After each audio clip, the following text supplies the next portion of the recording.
here the exponent x comes down front. We get x is equal to log base c of b. That's not what I wanted. Not equals, multiplied by. Alright, x times log base c of b is equal to log base c of a.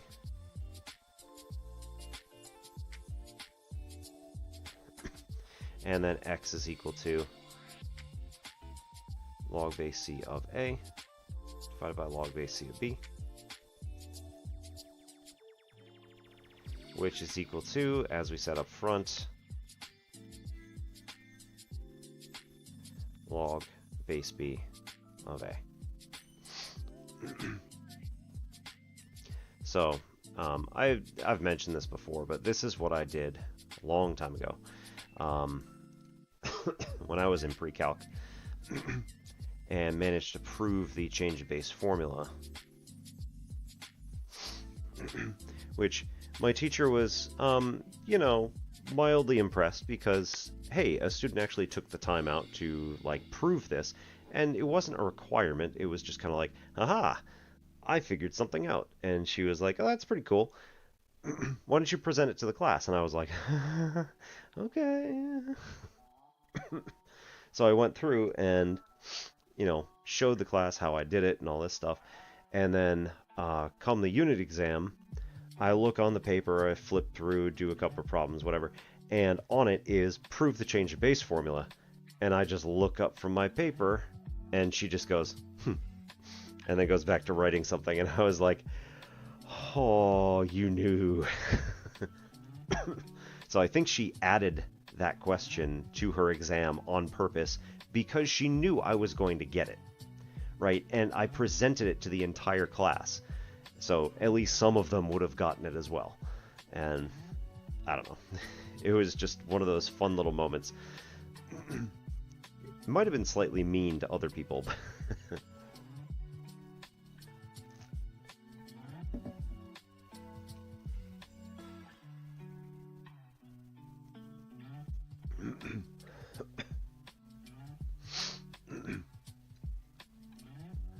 Yeah, sometimes I don't feel very smart.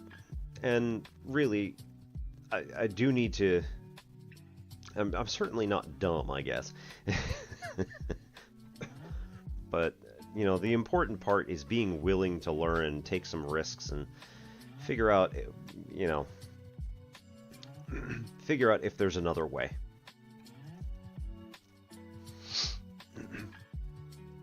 No. If you got an A in Calc 2, clearly you must have come away with something.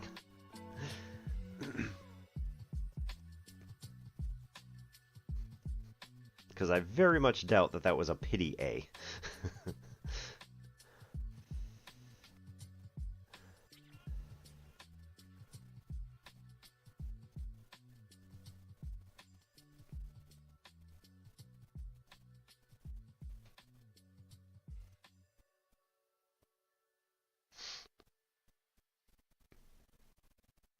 Alright, so you got your limits. So these are values that we're going to approach as the input value approaches a given value. So we had talked at some point when we had done, you know, other calc stuff. You get values like this. If we're going to go with, like, I don't know, 5. And then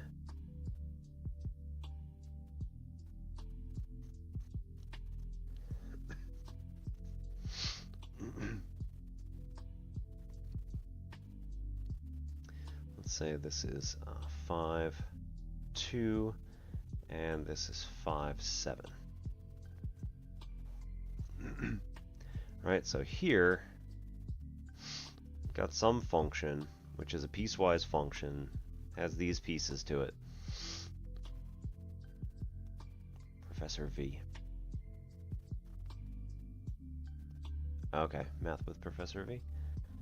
Ah. Okay, I don't know that I've actually seen her stuff. Interesting. Okay. Well, I will check that out for later. Come on now. Alright,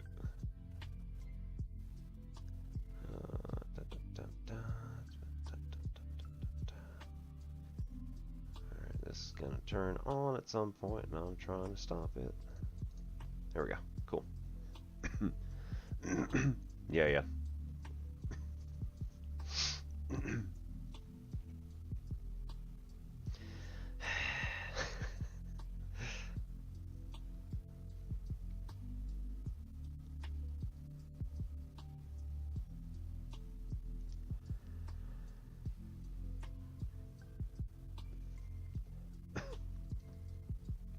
You know, if you don't provide actual like lectures for the material, it's very important that your teacher points you to resources. So they've got to have a list that's already pre-done. And if they don't do that, that's a problem. If you don't like their resources, that's also a problem, but it's a different problem. Okay, so for this thing, we've got a function, f of x, and then we got 5 here. Oh, I know, right? The problem is that I can't give you a credential. They can. I mean, I guess I could give you a credential at my institution if you took my class, but that would be many problems. No doxing. So, f of 5 here has a particular value. And in this particular case, again, we want to know what is the function value actually at 5. So the function value at 5 is where the black dot is. That's going to be our 2.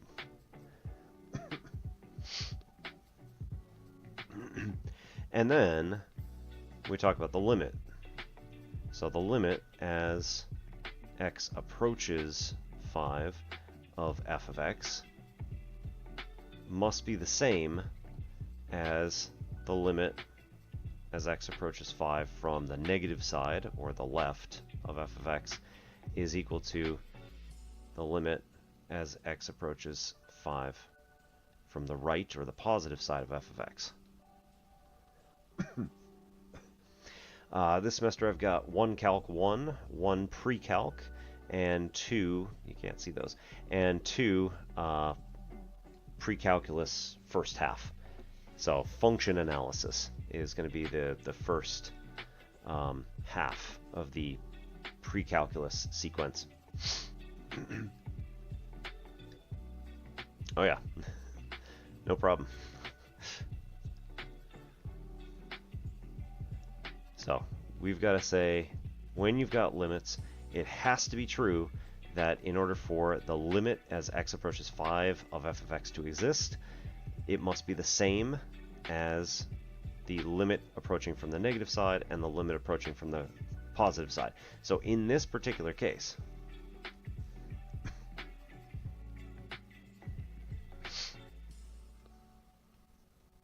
this particular limit as a whole does not exist. Alright, because the limit as x approaches 5 from the negative side is not going to be the same as the limit as x approaches 5 from the positive side. What do we mean by limit? Again, this is the function value that we are approaching, given that the input is approaching the given value. So if as our input starts approaching 5 from both the left and from the right, we got to see what exactly are we going to approach.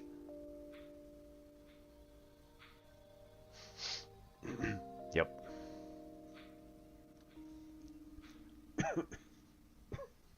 So the limit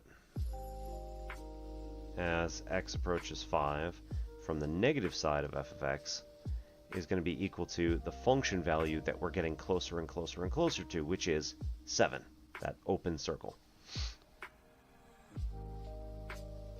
And then the limit as x approaches 5 from the positive side of f of x, is equal to what we're approaching from the positive side is this value here, which is 2.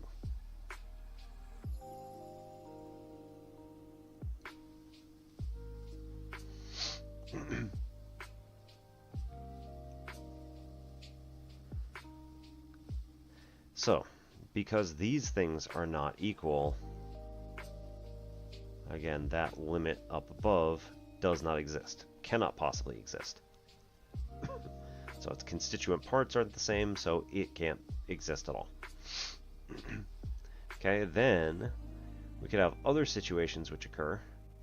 And one of my colleagues was showing the students from my class this Friday. Of course, they're also pre-calc students, so they don't technically need limits or have limits in their curriculum, but I'm teaching them the basics of how limits work anyway, and some of them are just like, I don't get it. I'm like, well, you're not really technically supposed to get it. It's fine. Don't worry about it. You hope you don't see limits again. Oh, my friend. Are you in for a disappointment?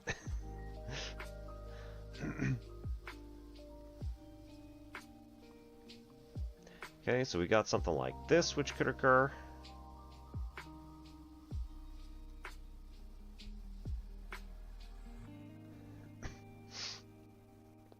Where up here we've got I don't know, 2. Let's do 4. Let's do 2, 0, and 2, -2. Alright, so these are these 3 points that are given here. Yep, jump discontinuity. In this particular case, we've got a discontinuity here, which is different from the other 2 values. So it doesn't really matter what they are. I'm just going to say it's 2, 4, 2, 0, and 2, -2, just for fun. Doesn't matter. But for this particular case, we want to say, all right, what's the limit? Oh my God, stop. Of, we'll call this one G, because it's totally different, of X as X approaches 2 of G of X. From the left, again, in this case, we're saying what value are we approaching? Well, we're approaching the Y value given here, which is 4. The limit as X approaches 2 from the positive side of G of X is going to be equal to, this goes down further this way, -2.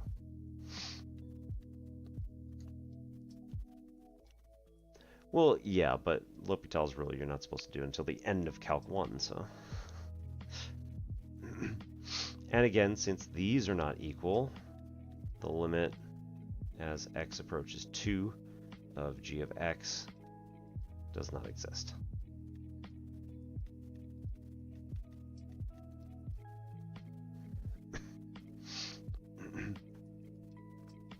Yeah, that's true. I guess also yours is broken up differently, so it's possible that we were doing improper integrals. Yeah, right, because you can take the limit of this stuff. Okay, and in this case, our nope, not function f, our function g of 2 is going to be equal to 0, which is completely different than the other numbers. So again, our function value is where is it actually, whereas the limits are how do we approach from one side or the other.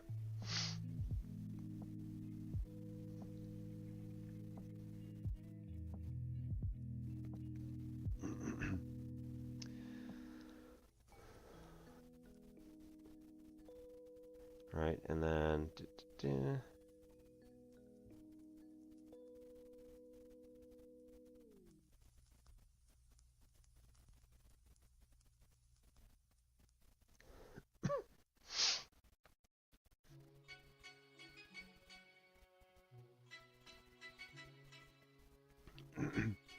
so for both of these cases here, let's call this h of x and this one j of x, because that's fine.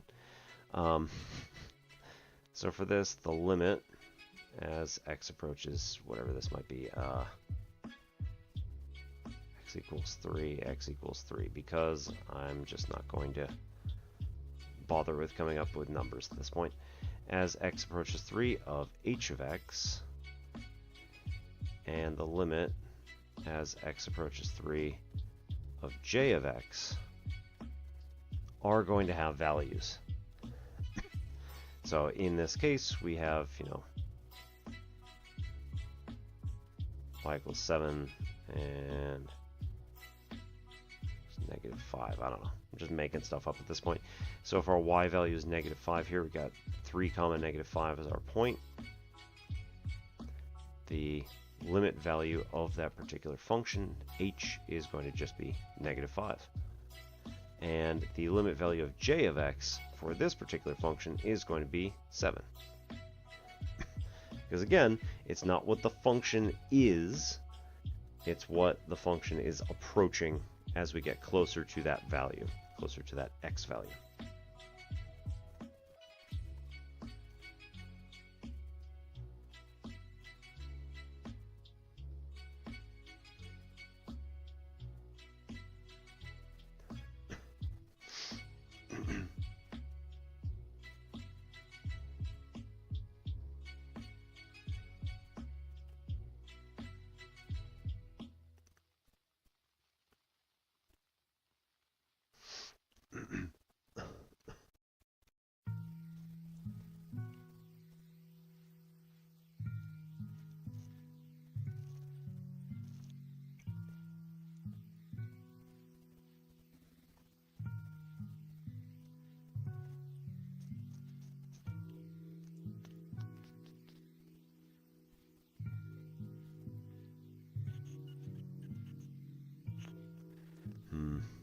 One of my students also asked me if I could set up something because they need to be at like their kids, parent-teacher type conference during the day.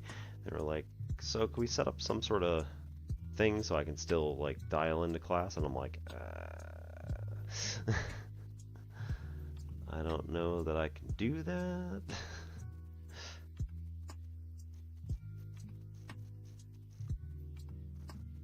Might constitute some sort of issue.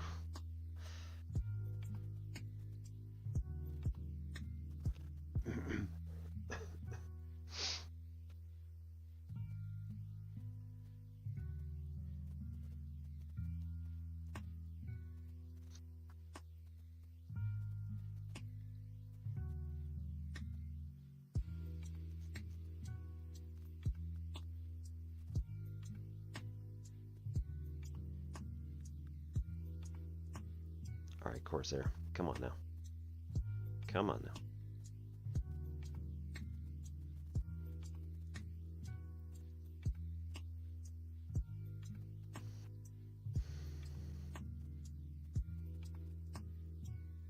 Oh my god.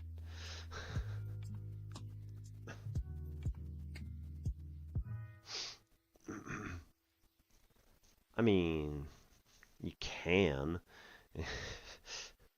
Not sure it's a good idea.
So we've also talked a little bit about the series and sequences on the stream.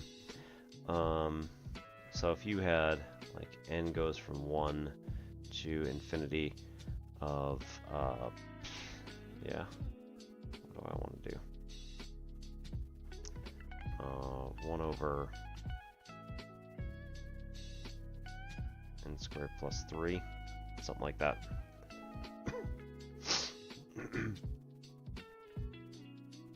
Then what you'd want to do is show that this particular series is going to either diverge or converge, comparing it to something else.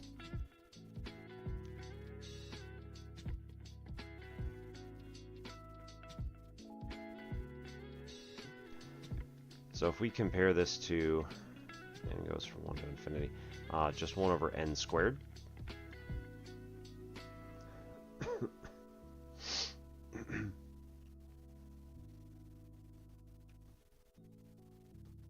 N goes from 1 to infinity of 1 over n squared will converge by p series.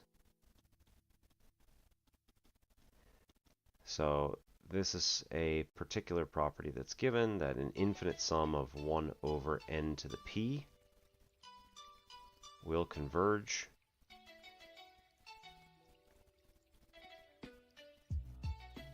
given that p is greater than 1.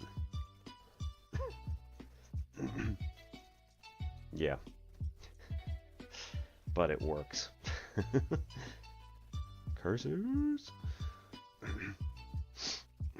So if we already know that we have something that will converge, then we try to compare this to what we've got over there.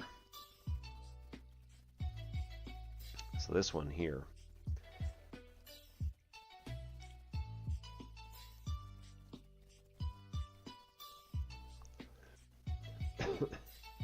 what we've got is a series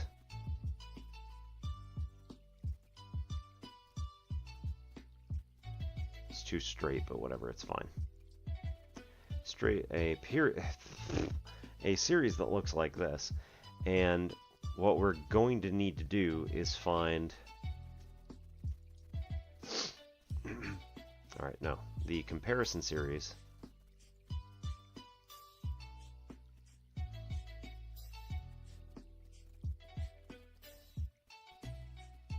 must be smaller, no, larger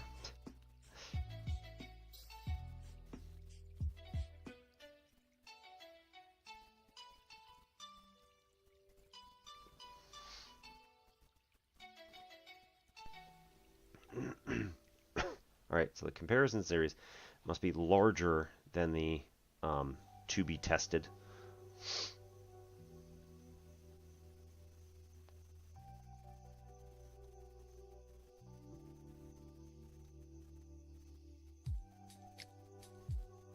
For all values of n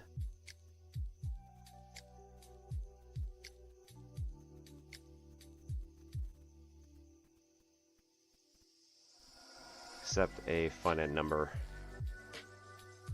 of values.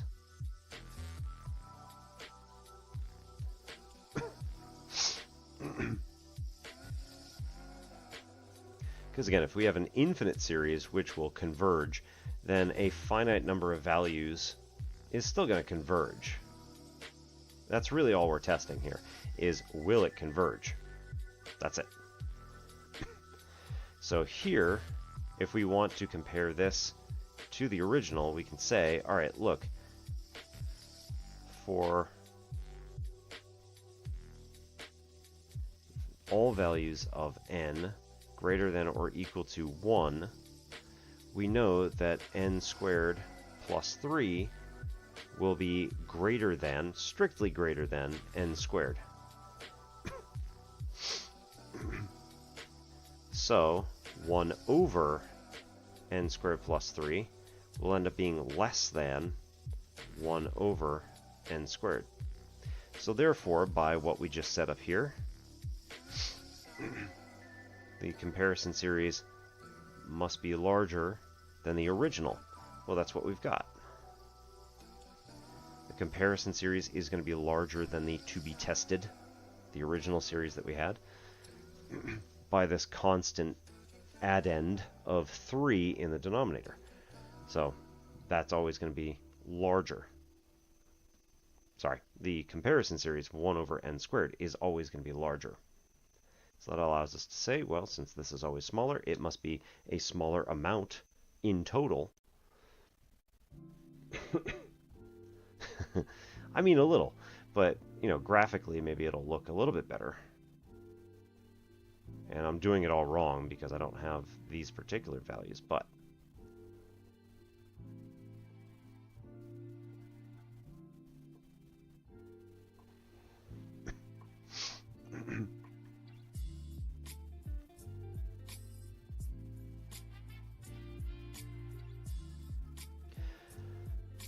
so whenever you do 1 over a number, it changes how large it is. Right? Big numbers become small, small numbers become big. And so if a number was smaller, and then you do 1 over both of those numbers, that now is going to become larger, because it's taking the multiplicative inverse of this thing. So, you know, we can go with an example, like 10 versus 1,000. Right? 1 over 10 versus 1 over 1,000. Right? So in this particular case, 10 is going to be less than 1,000. And no. And then down here, 1/10 compared to 1/1000th. 1/10 is bigger. Yeah.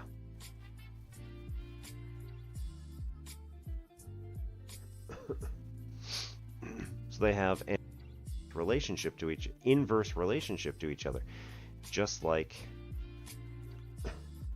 the functions themselves. You didn't learn like rational functions?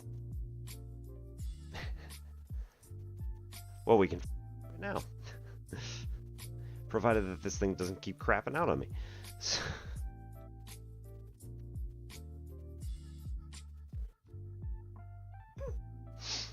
Jesus.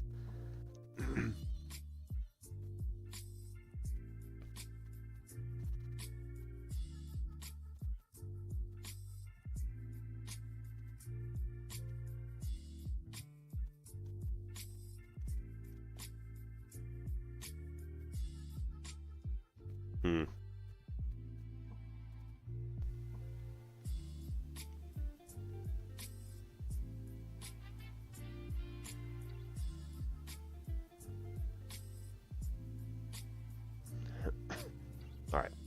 Well, there's our two parent functions. So the most basic rational functions are these two things here. F of x is equal to 1 over x is going to be the same as y equals 1 over x. And this is going to be the same as x times y is equal to 1. So what this is saying is that the product of your x and y values are going to be a constant. Now, what constant it is dependent upon what function exactly it is that you're looking at. So in the basic parent function case, you've got 1 over x, right? So x times y equals 1, or y equals 1 over x. Most basic you can get. They are reciprocals of each other. So, if we want to graph this,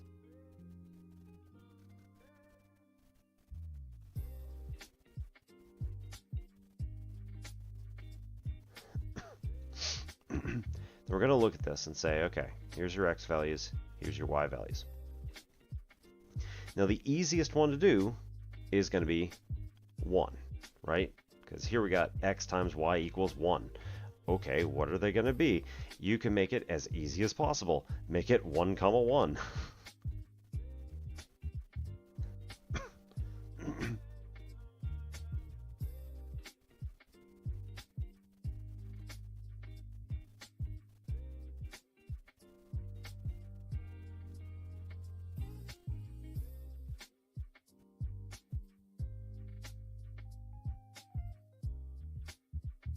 Okay. So, 1 times 1 is 1. Cool. What else? All right, well, let's do negative side. -1 comma -1. Right? -1 times itself is also going to be 1. Okay, cool. Now where do you go from here? Well, I prefer to think of this in terms of what else are we doing. Let's not put that there. Let's put that on the other side. So how can we get to other numbers? Well, if you look at it in terms of like, where's the... like, what happens if you alter either your x or your y value? Okay, well, adding and subtracting is going to cause an undue mess, so let's not worry about addition and subtraction at the moment. What if you multiply your x value by 2? So if you double x, what happens to y?